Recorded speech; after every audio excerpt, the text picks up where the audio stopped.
Ciao everybody, welcome back to the bianconerizonechannel channel. My name is Julian Gennady, as you see on the ticker there below, and today I am going over the match preview between Juventus and Internazionale Milano, match day 31, the Derby d'Italia. What else can you ask for? It is a massive match, third versus fourth, 2:45 p.m. kickoff, 8:45 CEST in Italy. The main game of the weekend in Italy, probably of the whole week in European football, and it is just a massive game in terms of positioning, historical importance, and bragging rights, because we love a good win against Merda. So, without further ado, before we move on, please like the video, subscribe to the channel, click the bell icon to stay notified for all of our latest content. Consider joining the members club, the Bianconerizon members club on Discord. You get a lot of stuff. You get access to a lot of stuff, including first dibs at giveaways and whatnot. And the link is in the description below. Also, the lineups, which we'll get into after, they're sponsored by SPORTENING, as you can see on the ticker there as well. You download the SPORTENING app, you join, and you get all Juventus stats, news, standings. And you get also the opportunity to join us in another chat. There's already 50 plus members. You get to rank the players, give them ratings of every game they play in, post-match, and then share it with us.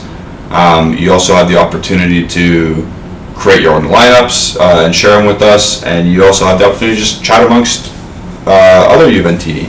So it's a good app. I have it. Very easy to download, very easy to go through and use.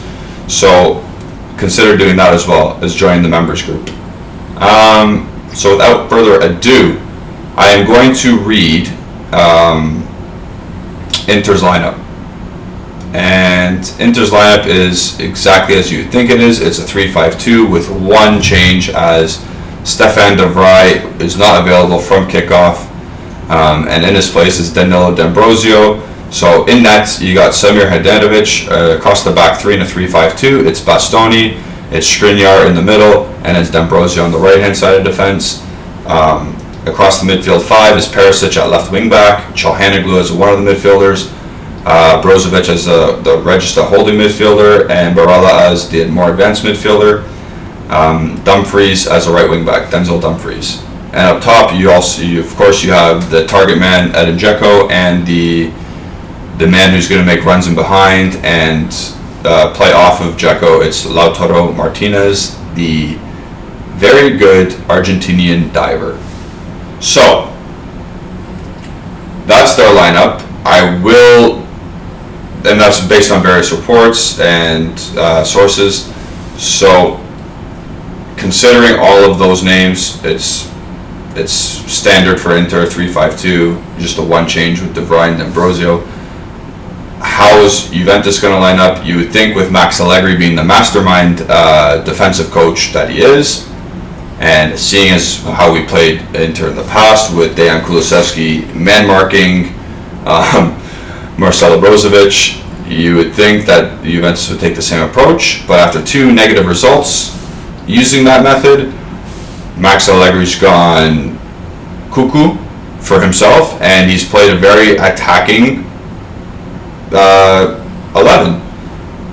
Yes, it is at home. Yes, Inter are vulnerable right now, but this is out of left field, considering who the coach is. And I think people who want attacking fluid football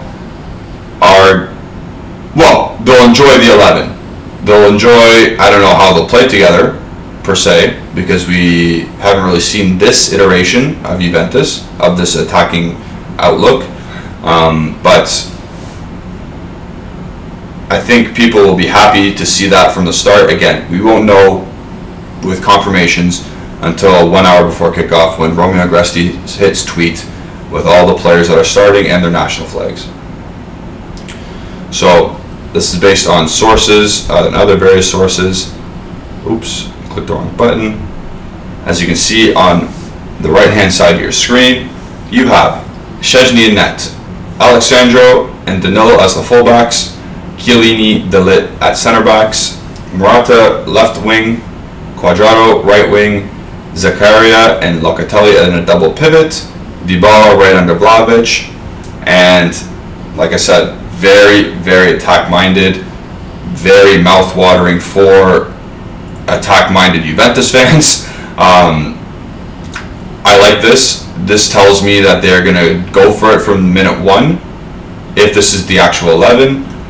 This tells me they're not scared of Inter, and they'll actually try and play some football. This tells me that people are fit.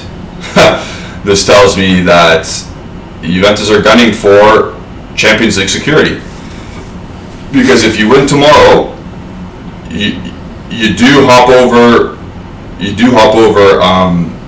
Inter in terms of in points, and they'll be up by 2. But obviously Inter have the game in hand. But again, if you beat Inter tonight, I guess, because you'll be watching this on Sunday, like I said, you'll be 2 points ahead, and they'll have 7 points in their last 8 games if Inter loses. They'll be tail spinning like no other team, no other top half table team. That is. So you can really bury these guys here. You can bury all Scudetto hopes that they have in this match, and that's got to fire you up. Like just the derby itself, you got to get fired up. You need 11 Warriors tomorrow. You need 16 if you're going to use all 5 subs. Warriors tomorrow. If you play 30 seconds, if you play 95 minutes, you just need absolute Warriors who know what this match means, who knows what's at stake. It could even send a message to the rest of the league saying, listen, look out, do not make a mistake, because we're coming. So this 11 is very attack-minded. I'm very excited to see if this is actually the case, and I'm excited to watch these guys play tomorrow. I haven't been excited since in a little bit of time, to be honest, and since Vlahovic made his debut against Chievo. I haven't been excited to watch a game. Normally because I would know Allegri wouldn't start this kind of team, but now he is, reportedly. So the one thing is, I'm gonna nitpick here because this is a tactical analysis of how the teams are going to do against each other. So I'm going to nitpick and say, is Dybala good enough or defensively responsible enough to prevent Marcelo Brozovic from dictating Inter's tempo? When we don't have the ball, will Dybala try and get in Brozovic's way? How is Dybala even going to feel knowing that his contract will not be renewed? This is his first game. How will he play? Will he play more freely, knowing that I'm not playing for a contract for these guys anymore, let me just ball out?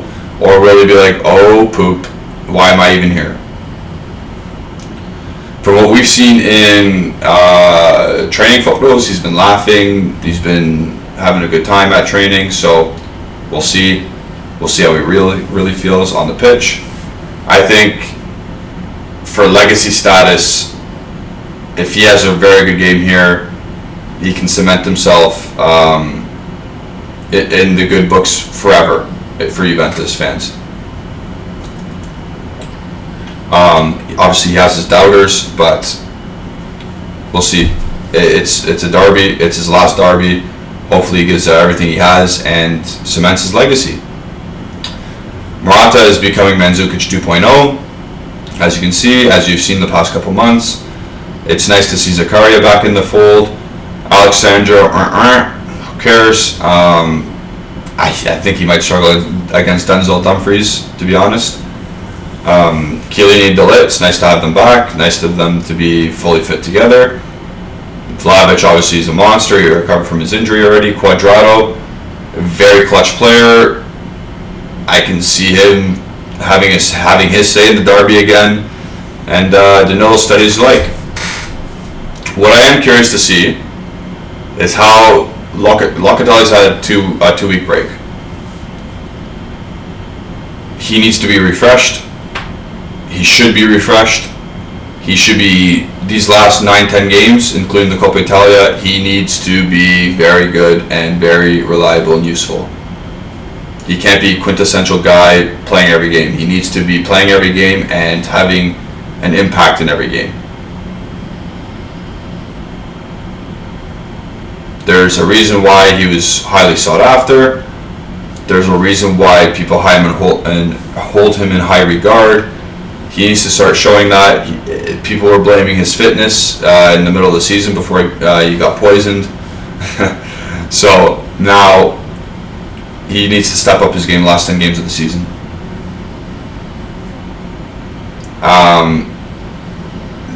In terms of Inter, just make sure you don't touch Martinez around the box because he's going to flop like a fish. Edin Dzeko, you need to be stopping him. Don't let him get a sniff around the box and you'll be fine. Perisic and Dumfries will be dangerous because I think when they're isolated out wide, they can cause some damage. They're very good at one-on-one players when they have the ball. And then pretty much Zakaria needs to handle Barella, and I think we'll be okay. Just win your individual battles, be warriors on the field, and you'll win the game. To be honest, it's not like Inter are this dragon or demon. I think it's not easily winnable, but there are ways to win this game. Dusan Vlahovic has to have a good game. He has to be strong up top, and he has to win at least 50% of the battles against Skriniar. If he's successful in that and he links up play with Morata, Dybala, and Cuadrado running onwards or off of him, then I think again the attack will be successful. So I am going to rescind my podcast prediction for this match in the podcast. If you listen from Wednesday's podcast, episode 15, you'll remember that I said Inter would win the game. I'm rescinding that, and I'm going to put an asterisk beside this one. I say Juventus will score in the first 25 minutes, and if they do that, they'll win the match 1 or 2-0. If they do not score in the first 25 minutes, I think they will lose or draw. So the game can go both ways. I don't see us scoring a 60th minute 1-0 winner. I don't see that happening. But expect some drama in this match. There always is.